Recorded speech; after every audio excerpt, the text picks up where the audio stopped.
protecting and guiding all the people that support me, and protecting and guiding me. And I'm receiving more support than I ever had in my entire life, because I've been bullied my entire life. It's the only difference is that my supporters have a stronger, or not strong, a louder voice. Back then, it may have been a little bit more subtle, to protect us both. But the difference is now is that my supporters will not hesitate to bark at my bullies. And when I say bark, I mean like, get on their ass. You know what I mean? You know what I'm saying? Like, it's one of those situations where they will not hesitate to get on their ass and tell them, like, you need to chill out. Like, like it, not those exact words. It was much nicer and more professional, but it was like, how can I explain it? The tone and the consistency and like the overall anger and frustration behind having to constantly remind them to leave me alone. All of that in a bunch, on top of the level of their cruelty, I think is what made a lot of people upset as well. I don't know, how can I describe it? That's why I say that they're barking at my bullies, because you know how like a dog some dogs, like, when they bark, it's not like they're like yelling necessarily, it's their vibe. Like, it's a assertive, very assertive and straightforward. That's what I mean. Like, they bark at my bullies because it's very straightforward, it's very consistent, in a simultaneous way. It's like roo, roo, roo, roo. Like, what I'm saying? Like, they're really trying to say something, you know what I mean? And when I say like they're barking at them, like they're really because a dog, when they bark, they kind of like go at you, like your legs or your behind. So yeah, my supporters are really getting on their ass. And so that's so when I say my supporters are barking at somebody, or I say somebody's barking, they really getting whatever they got to say off their chest. They getting it out, and they not being shy about it. And they're consistent with their delivery. Because dogs, when they bark, they don't just bark once. They don't just woof. Like, that's kind of weird. Like, most times when dogs bark like that, people are like, man, is that dog on something? But if they bark like more than one time, like maybe like 2, 4, a whole bunch of times to where people notice it, it's the consistency of the bark. The consistency, most definitely. And the dogs, like most of them, I know, like they're kind of calm when they bark. Some of them are aggressive, like Chihuahuas, or if it's a life and death situation, like somebody's getting physical. If someone's getting physical, like somebody's putting their hands on somebody or something like that, then they'll get aggressive and louder with their bark. But most of the time when they bark, it's calm, unless they're like a little dog, like a little Chihuahua or something like that. then they'll be loud, but yeah, it's kind of loud then. But yeah, my supporters they be barking at my bullies because my bullies are really aggressive. And I don't know, it kind of, from my perspective, it seems like my supporters are really getting tired of having to constantly tell them to stop. Especially, like, my supporters are more consistent because their bullying is more consistent. Like, if they weren't bullying me, my supporters wouldn't have probably nothing to complain about, obviously. Right? I mean, it's common sense. But when they bully me and they do it excessively towards a 24/7 basis, my supporters do not like that at all. At all.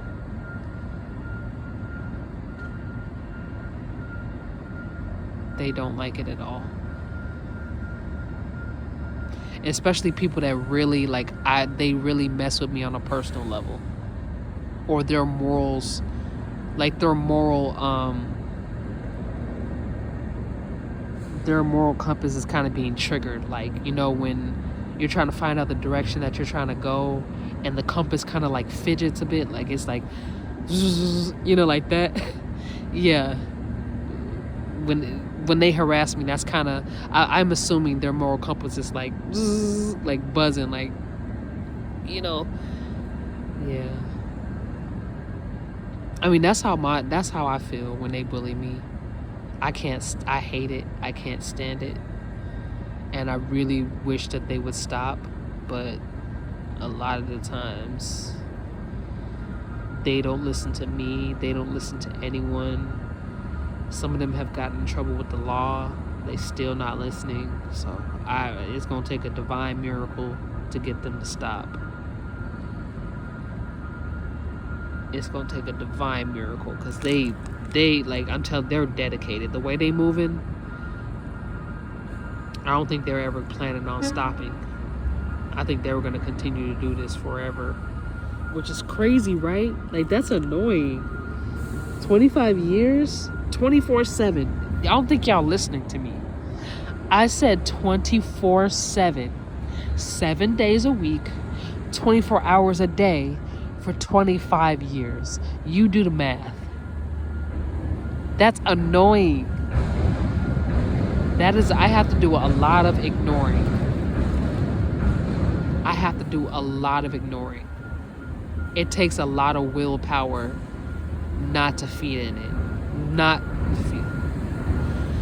It takes a lot of willpower not to feed into it because of the consistency. My goodness gracious.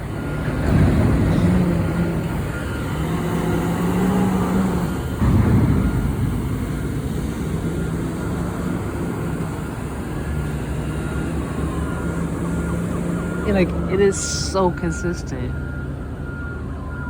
I'm just saying, when a community has to get involved in situations like that, where like abusive situations start to become public because of the consistency, that's bad, bro. That's really bad. I don't know how to describe it, but it's very bad. Yeah, it's bad. When people start knowing about it publicly, and especially if the community has to get involved, like, it's bad. Because most of the time, like, if an abuse becomes public, most of the time when it becomes public, it's either already over or it's about to be over.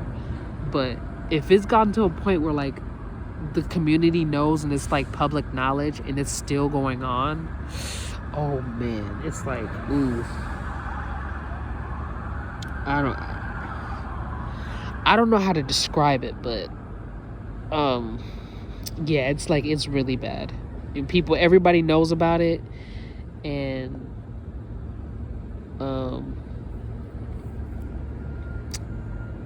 it's still going on, and it's increasing, and it's starting to become more aggressive. I can only imagine, like, how, I know I would be irritated. I'd be, man, if that were me, and like, well, if that were a supporter of mine that's going through this, and I'm having to witness, excuse me,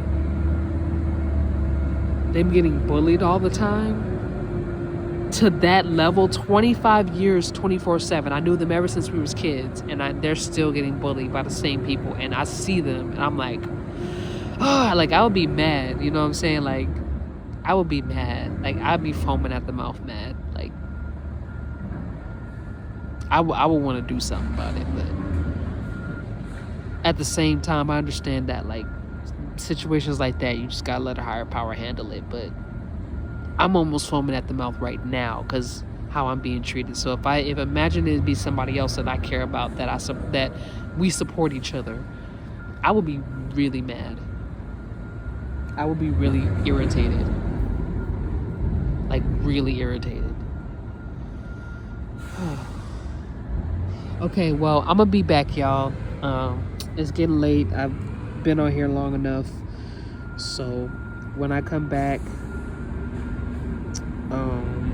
I would definitely resume more of what's going on. If there's any updates, I will update you guys and let you guys know what's going on. And I thank y'all for being patient with me and listening and supporting me all the way through and through. I couldn't have gotten this far without you. And I just want you guys to know that no matter what the circumstances are, I'm still grateful for life despite the traumatic incidents that happened to me. And what made me stronger is, first of all, universal protection and guidance, community support, great advice, like life-changing advice, telling my story, and letting the power struggle go and letting the higher power handle it. That's probably, those are the probably main things that kept me alive throughout all this. As hard as it was for me, and there's times where, like I said, I've had to knuckle up, or I felt like I had to. Maybe it was pride or just anger, and I had to knuckle up. Sometimes I just had to walk away and let it go. Sometimes I had to call the police. Sometimes I had to tell someone who had a higher authority. Sometimes I had to report their behavior and flag them, or let domestic violence advocates know what was going on.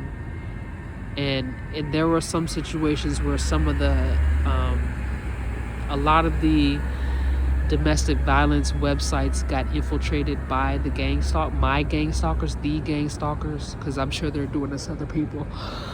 Excuse me. But some of these websites got infiltrated by gang stalkers. A lot of them did. So I ended up having to abandon those websites. But the good thing about that is that everything's been documented. Like, it's in a database. So, and if it's not in a database, it's in the Akashic records. So, even if they delete everything off the database, one thing they can't take away from a victim is the Akashic records. The Akashic records belongs to the universe. It's the universe's record. So when people try to be slick and delete evidence and try to avoid cameras and all that other stuff, the universe will always have the Akashic record, which is the all-seeing eye, which is higher quality and more efficient than a 360 camera. So that's why I have no worries, because I know that the universe is going to take care of the situation however it sees fit, and the Akashic records have a record of everything. So no matter what people delete on this realm, there's always going to be a record of it somewhere. So I'm not worried.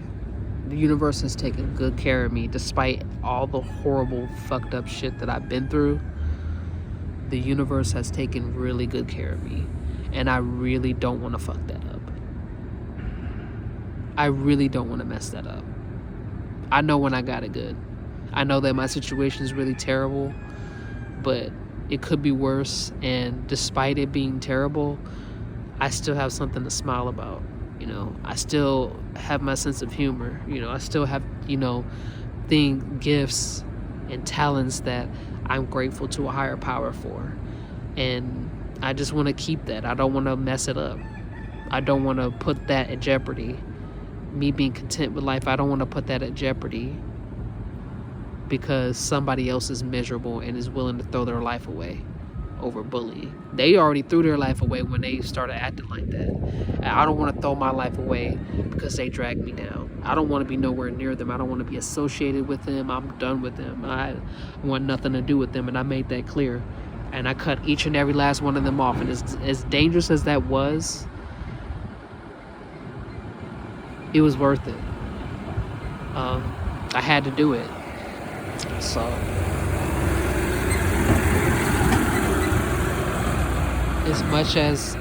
as dangerous as it was, I had to do it. They were disrespecting me too much. They were putting me in jeopardy. They were attacking me. They were hurting my child, my unborn child. I just couldn't have it anymore. You know what I'm saying? It is what it is, man. It's over. That's all there is to it. But when